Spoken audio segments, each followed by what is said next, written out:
I used to think I was the problem, that I was toxic, cursed, unlovable. Every close friendship, every person I tried to care about ended the same way. Nightmares, scratches, sudden hatred. People would look at me with disgust overnight, like something had whispered poison into their ears. I didn't know then that something had. The first time I noticed it, I was 8 years old. My best friend at school was a girl named Sarah. We were inseparable, sharing snacks, secrets, stories. One day, she came over to my house for the first time. It was just after Maghrib, the sky a dim purple fading into black. My mother always told me, don't let children play outside at Maghrib, the Jinn spread out then. And she quoted the hadith where the Prophet ﷺ said to bring the children in at that time.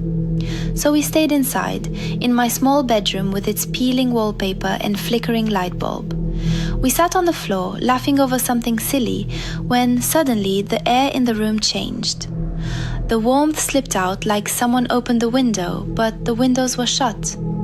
The light flickered twice, slow, deliberate.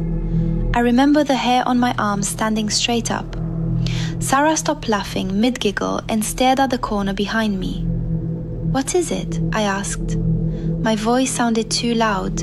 She didn't answer. Her eyes widened, her mouth trembling. Then, in this small, strangled whisper, she said, "Tell your brother to stop staring at me." I froze. I didn't have a brother. I turned around slowly. The corner behind me was empty, just a shadow where the light didn't reach fully. But as I looked, it felt like the darkness there was thicker, heavier, as if it was aware of me looking. I got this sharp pain right between my eyes, like something was pressing its finger into my forehead. "Sarah," I said, "there's no one there."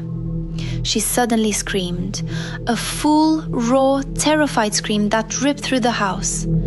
My mother came running in, her hijab half on, panicked. Sarah clawed at her own arms like something was crawling on her skin.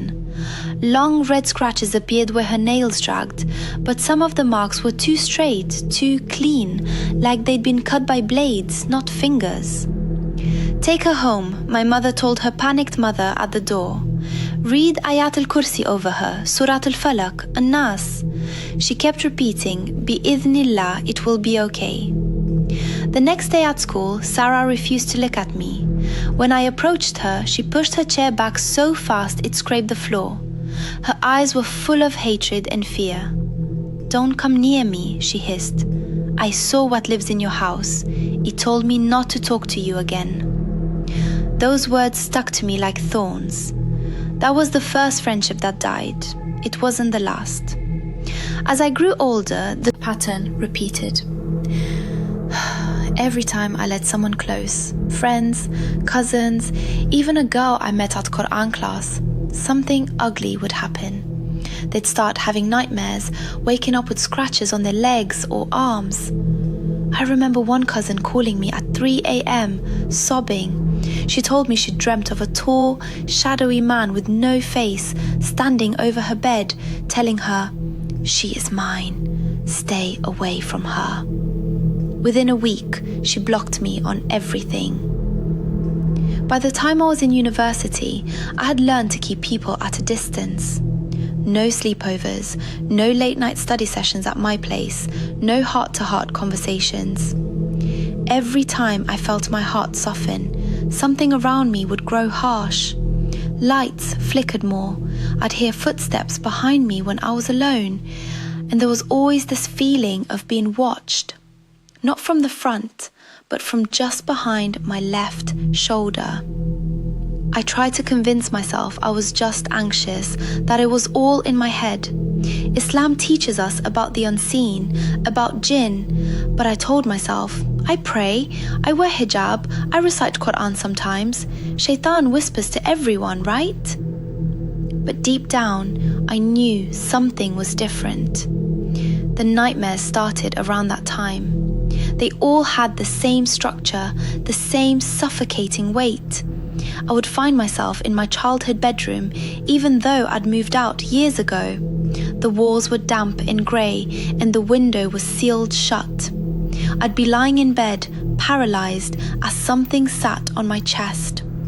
I could hear it breathing, slow, heavy, like it had been running for a long time. I tried to say Bismillah, but my tongue felt nailed to the roof of my mouth. In the darkness above me, a shape would lean close, so close I could feel a cold, wet breath on my face. A voice would hiss in my ear, "Don't you dare leave me. You belong to me." Sometimes the voice sounded like a man, sometimes like a child, sometimes like something that wasn't either.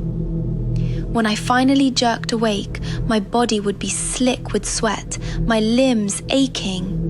Angry red scratches would mark my thighs, my arms, even my back, places my own hands couldn't reach. I started doing ruqyah on myself, reciting Ayat al-Kursi, the last 3 surahs, the beginning of Surah al-Baqarah. I remembered that Ibn al-Qayyim and Ibn Taymiyyah talked about the power of Quran in harming the jinn who oppress humans. For a while, the nightmares eased. The house felt lighter. I thought maybe I'd imagined it all. Then I met Layla. Layla was the first person in years I let close. We met at an Islamic study circle, both of us staying behind after class to ask the teacher more questions. She was kind, funny in a quiet way, and she loved the Quran. We started texting every day, sharing voice notes, dua, reflections. I told her more about myself than I had told anyone. One evening, she came over to my apartment to revise some tafsir notes. It was after Asr. The room was bright, sunlight pooling on the carpet. For once, I felt normal, laughing with a friend, making tea, listening to her talk about Surah al-Baqarah and how it protects from shayateen. "You should play it in your house often," she said. "The Prophet ﷺ said shaitan flees from a house in which Surah al-Baqarah is recited." She smiled. "Let's put it on now." The moment she pressed play from her phone, the atmosphere shifted. The recitation filled the room, beautiful and strong, but beneath it, I heard something else. A low, angry hum, like a swarm of bees deep in the walls. The ceiling light started to flicker, even though it wasn't evening yet. The air turned heavier, thicker, as if every breath had to be dragged in. Layla paused, mid-sip of tea, and set her cup down. Her hands started shaking. Her eyes darted around the room, then focused on the empty hallway behind me. "Do you feel that?" she asked, her voice small. I nodded, my throat dry. "Yeah." The reciter reached the ayah. "And from the evil of the envier when he envies." Surah Al-Falaq, verse 5. At that exact moment, the hallway door slammed shut. There had been no draft, no wind. It slammed like someone had kicked it. Layla gasped and grabbed my wrist so hard her nails dug into my skin. "Turn it off," she whispered. "Please, turn it off." I did, and the silence that followed was worse. It was thick, like cotton in my ears. Layla stared at me, her pupils wide. "There's something here," she said slowly, "and it hates that I'm here." That night, she texted me. "I had the worst nightmare. Something black, like smoke, sitting on your bed, staring at me. It said, 'She is not yours, she is mine.'" A week later, messages from her grew shorter, colder. Then she stopped answering entirely. I watched another friendship die, and something in me broke. I couldn't keep blaming coincidence. I went to a trusted local imam, a man known for doing ruqyah according to the Quran and Sunnah. He listened quietly as I described the scratches, the nightmares, the friendships that rotted from the inside out. He lowered his gaze for a moment and said, "This sounds like more than waswasa. We'll do ruqyah, inshallah. But remember, nothing can harm except by Allah's permission. Put your trust in Him. I agreed, even though my hands were trembling. In the masjid's small back room, the air smelled of old carpet and olive oil. I sat on a chair, my scarf pulled tightly around me. The Imam sat across, reciting verses softly at first. Al-Fatiha, Ayat al-Kursi, the last verses of Surah Al-Baqarah. He recited with certainty, like each word was a blade. At first, I felt nothing. Then the pressure started. It began as a tightness in my chest, then a burning in my back, right between my shoulder blades. I shifted uncomfortably, my fingers curled around the edge of the chair so hard, my knuckles turned white. When he started reciting from Surah As-Saffat about those who seek refuge with Allah from the devils, the burning turned into pain. It felt like something was digging its claws into my spine. "Keep listening," he said. "Don't run from it." He moved to Surah Al-Mu'minun, reciting the verses that mention the creation of jinn and humans. That's when it happened. A scream tore out of my mouth, but it didn't sound like me. It was deeper, layered, like two voices twisting together, mine and something else.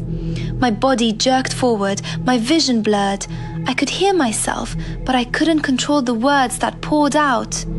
"Leave us," the voice snarled through my lips. "She is mine. Since she was a child, she is mine." The Imam didn't flinch. He kept reciting, louder, firmer. "Say, I seek refuge in the Lord of mankind from the evil of the whisperer who withdraws."